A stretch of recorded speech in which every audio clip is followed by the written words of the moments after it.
अस्सलाम वालेकुम dear students. इस वीडियो में हम लोग सीखेंगे कोवेरिएंस निकालना दो रैंडम वेरिएबल्स का। तो दो रैंडम वेरिएबल क्या है? लेट्स सपोज कोवेरिएंस निकालना, उसको हम रिप्रेजेंट करें COV।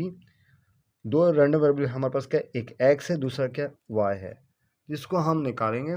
कैसे सॉल्व करते हैं, ठीक है, या ड्राइव कैसे करते हैं।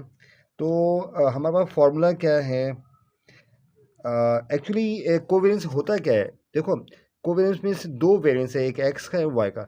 यहाँ भी ये देखा जाता है कि एक्स और वाई इंक्रीज और डिक्रीज हो रहा है, दोनों साथ साथ हो रहे हैं या नहीं हो रहे, ये देखना है। अगर एक्स इंक्रीज हो रहा है तो वाई भी इंक्रीज करे, ठीक है। अगर एक्स डिक्रीज करे तो वाई साथ साथ डिक्रीज करे। तो ये चीज़ हमें देखना होता है और मालूम करना होता है, तो हम यूज़ करते हैं कोवेरिएंस, ठीक है। बात समझ, आपका डेटा है X and Y, X and Y. अगर ये इंक्रीज 1 2 3 तो ये भी इंक्रीज करेगा 1 1 to 1 4 9। देखो X is increases, Y also increases. तो ये क्या है, आपका कोवेरिएंस देखना पॉजिटिव आएगा। खैर एनीवेज, तो हम यहाँ पे ड्राइव करते हैं, वीडियो काफ़ी लेंदी हो जाएगी। तो फॉर्मूला क्या है एक्चुअल वेरिएंस निकालने का?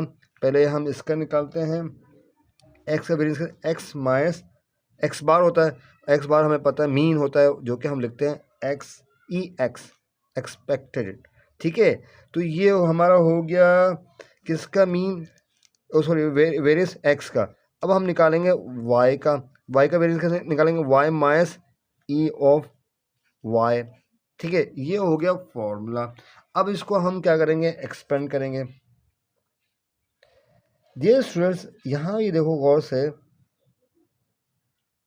ई लिखना भूल गया मैं।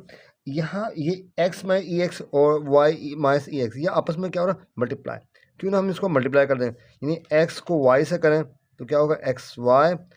अब एक्स को इससे मल्टीप्लाई करो, एक्स ई वाई, और इसको अब इससे मल्टीप्लाई करते हैं हम, E X and Y, minus minus plus E X E Y. जिस हमने क्या किया, ये दो ब्रैकेट को ओपन कर दिया हमने, ठीक है। अच्छा भाई, आगे हम देखते हैं कोवेरिएंस एक्स एंड वाई। तो अब क्या करना है, ये जो बाहर वाला ई है ये अप्लाई कर देना है। तो हम अप्लाई करते हैं हर टर्म के साथ, एक्स वाई, एक्स वाई है।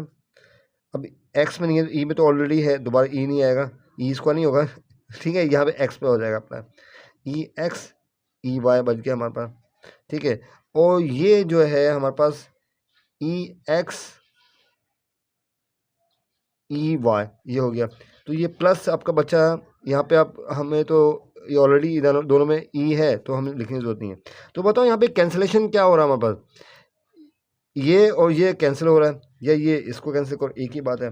तो हमारे पास कोवेरिएंस क्या आ गया है, ये स्टूडेंट, ई एक्स वाई माइनस ई एक्स ई वाई, ये हमारा हो गया ड्राइव फार्मूला कोवेरिएंस। जब भी कोवेरिएंस निकालना है दो रैंडम वेरिएबल का, उसका फार्मूला क्या, expected of X Y, expected of X, expected of Y, यानी ये mean of X mean of Y का मल्टीप्लिकेशन हो गया, ठीक है। अगर मैं कहूँ, एक और करें, ये तो हमारा ड्राइव हो गया। अगर मैं आपको शायद ऑब्जेक्टिव पूछ लें, अगर एक्स और वाई दोनों इंडिपेंडेंट, दोनों जो रैंडम वेरिएबल इंडिपेंडेंट है, let's suppose if X and Y are independent, तो ये एक प्रॉपर्टी है। जब दो इंडिपेंडेंट होंगे तो क्या होगा, ई एक्स वाई जो वो क्या हो जाएगा, इसको हम तोड़ सकते हैं, या अलग, ये अंदर की चीज़ अलग हो सकती है, ई एक्स एंड ई वाई हो गया। जब ऐसा है तो ये जो आपका फॉर्मूला है वो क्या हो जाएगा आपके पास, इसको मैं अलग अलग कर देता हूँ, ई एक्स ई वाई और ये माइनस ई एक्स ई वाई। तो क्या ये आपस में कट जाए तो क्या आ जाएगा, ज़ीरो। इसका मतलब ये हुआ, जब दोनों वेरिएबल्स आपस में इंडिपेंडेंट हो जाएंगे, यानी आपस में ताल्लुक ही नहीं होंगे, दोनों साइड इंक्रीज ही नहीं हो रहे, यानी एक इंक्रीज और दूसरा कोई इंक्रीज ही नहीं हो रहा, कुछ हो रहा है, तो तब कोवेरिएंस क्या आएगा, ज़ीरो आएगा। बच्चों, जब भी एक्स वाई इंडिपेंडेंट हो गए तो कोवेरिएंस क्या आएगा, ज़ीरो। या जब भी आपके पास कोवेरिएंस ज़ीरो आ गया तो आप बोलोगे X and Y both variables are independent each other.